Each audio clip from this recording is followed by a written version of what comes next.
اب آپ سے گزارش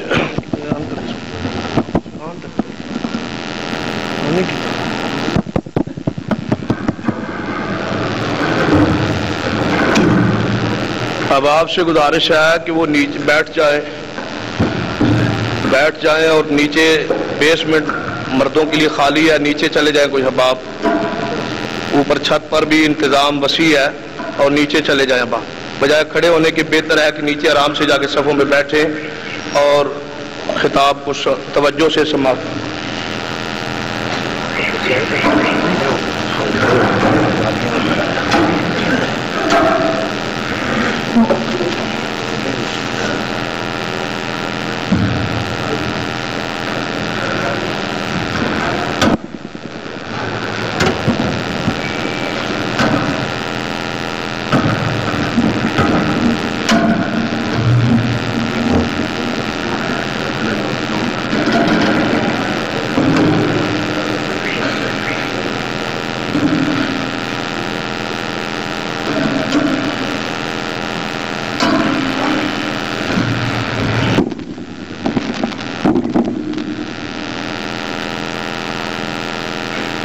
تمام احباب ایک دفعہ درود پاک پڑھ لیجیے۔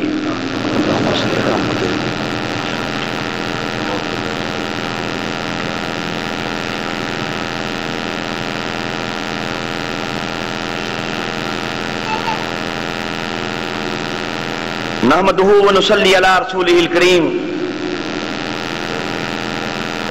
اما بعد فاعوذ باللہ من الشیطان الرجیم، بسم اللہ الرحمن الرحیم۔ ما کان محمد نبا احد من رجالکم ولکن رسول اللہ و خاتم النبیین۔ قال النبی صلی اللہ علیہ وسلم انا خاتم النبیین لا نبی بعدی۔ حاضرین بتمکین معزز علماء کرام، میں نے ایک کافر و مرتد قادیانی گھرانے میں آنکھ کھولی۔ بدقسمتی سے میرا باپ قادیانی، میری والدہ قادیانی، میرے بھائی قادیانی، میری بہنیں قادیانی، غرض کے ہماری پوری کی پوری برادری کے اندر کوئی ایک شخص بھی مسلمان نہیں تھا، بلکہ سب کے سب اس کائنات کے بدترین، اس کائنات کے غلیظ ترین شخص، جھوٹے مدعی نبوت مرزا غلام احمد قادیانی مردود کو اللہ کا نبی اور اللہ کا رسول مانتے تھے۔ نعوذ باللہ، میں بھی اسی گندے ماحول میں پرورش پاتا رہا۔ میری حیات مستعار میں ایک وقت ایسا بھی آیا کہ جب میں نے اس کائنات کے بدترین، اس کائنات کے غلیظ ترین شخص مرزا قادیانی مردود کی تعریف میں ایک مضمون قلم بند کیا تھا۔ سامعین محترم، مرزا قادیانی سے میری عقیدت کیسی، عقیدت مندی کسی علمی سطح یا حقیقت شناسی کی بنا پہ نہ تھی، بلکہ محض وہ وراثت کی اندھی تقلید تھی جس نے میری نگاہوں سے تصویر کے دوسرے رخ کو مکمل طور پہ چھپا رکھا تھا۔ اس دور میں اکثر مسلمانوں کے عوامی حلقوں سے یہ باتیں میرے کانوں سے ہوتی ہوئی ذہن سے جا ٹکراتی کہ مرزا قادیانی اس کائنات کا بدترین کافر تھا، مرزا قادیانی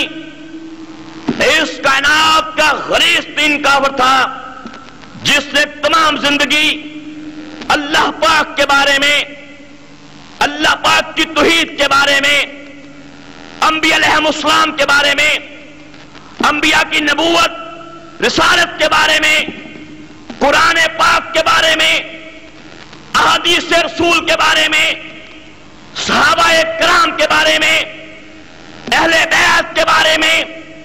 مکہ مدینہ کے بارے میں بکواسات کرنے میں گزار دی. لیکن سامعین محترم، اس دور میں ان ہوش گزاریوں کو، ان باتوں کو میں فراموشوں کو سپرد کرنا ہی ضروری سمجھتا تھا، کیونکہ میرے نزدیک یہ اعتراضات اکثر بلا دلیل ہوتے تھے، بغیر حوالے کے ہوتے تھے، بغیر ریفرنس کے ہوتی تھے. اور اگر کبھی کبھار کسی بات کی کوئی دلیل دی بھی جاتی تو ان مرجعی کتب کے حوالے سے جن کے میں نام ہی پہلی بار سنتا تھا. لہذا یہ باتیں عدم توجہ کا باعث بنتی، تو ہم اس سے یہ فائدہ ہوا کہ میں نے ایک روز انتہائی سوچ و بچار کے بعد نگاہ منصفانہ سے تحقیق کا دامن پکڑنے کا فیصلہ کر لی، اور ان کتب کی تلاش جاری کر دی جن کتب کے حوالے سے لوگ مرزا قادیانی کے بارے میں، اس مردود کے گندے نظریات کے بارے میں، اس لعین کی گندی زندگی کے بارے میں اعتراضات کرتے تھے. سامعین محترم، آخر مدت کی جافشانیوں اور ارکریزیوں کے بعد میں ان کی بات کتابیں حاصل کرنے میں کامیاب ہو گیا. یقین جانیے گا، جب حالیو ذہن ہو کر نگاہ منصفانہ سے ان کتب کا مطالعہ کیا گیا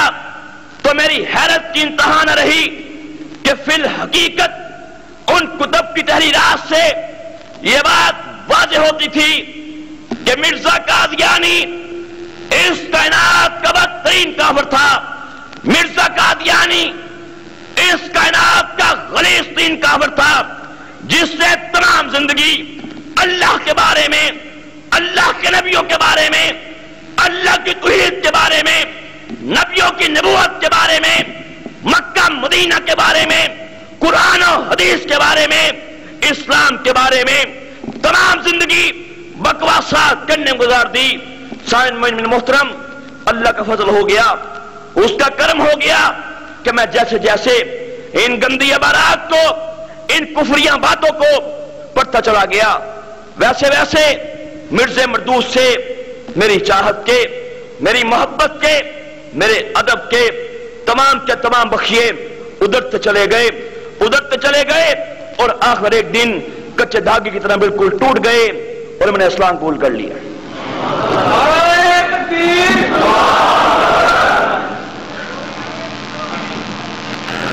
سامعین محترم، میرے قبول اسلام کے حوالے سے میں نے خواب بھی دیکھا. میرا یہ خواب انشاءاللہ آپ کے ایمان کی مضبوطی کا باعث بنے گا. سامعین محترم، یہ اس دور کی بات ہے جب میں 8ویں کلاس کا طالب علم تھا کہ میں نے خواب دیکھا کہ حبیب کبریا حضرت محمد مصطفیٰ صلی اللہ علیہ وسلم اپنے صحابہ کرام کے ہمراہ ہمارے محلے میں تشریف لاتے ہیں. مجھے کیا نظر آتا ہے کہ کریم آقا صلی اللہ علیہ وسلم نے اپنے مبارک ہاتھوں میں ایک پھلوں کا تس پکڑا ہوتا ہے، ایک پھلوں کا تھال پکڑا ہوتا ہے جس میں انواع اقسام کے پھل ہوتے ہیں. آپ صلی اللہ علیہ وسلم پھل تقسیم فرما رہے ہیں. میں کیا دیکھتا ہوں، جب آپ صلی اللہ علیہ وسلم پھل تقسیم فرماتے ہماری گلی میں جلوہ افروز ہوتے ہیں تو پیارے آقا صلی اللہ علیہ وسلم ایک مرضیوں کے مکان سے پچھلے مکان کے پاس کھڑے ہو جاتے ہیں اور آگے نہیں آتے.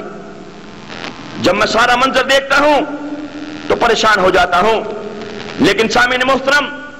جیسے ہی کریم آقا صلی اللہ علیہ وسلم مزنہ چیز کی طرف دیکھتے ہیں، تبسم فرماتے ہیں، مسکراتے ہیں، اس کے بعد میری آنکھ کھل جاتی ہے. آنکھ کھلنے کے بعد، اس سے کچھ عرصے کے بعد جب میں مرضیت کے بارے میں تحقیقات کرتا ہوں، مرزا مردود کی کتب کا مطالعہ